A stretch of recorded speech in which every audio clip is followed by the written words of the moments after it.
Você sabia que se você cometer crime em Red Dead Redemption 2 e as autoridades virem atrás de você, você pode simplesmente se render?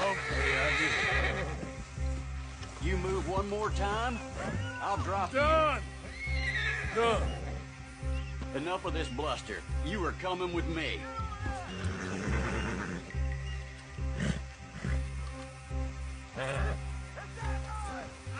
You're going to jail by hook or by... E logo em seguida essa cena se passará.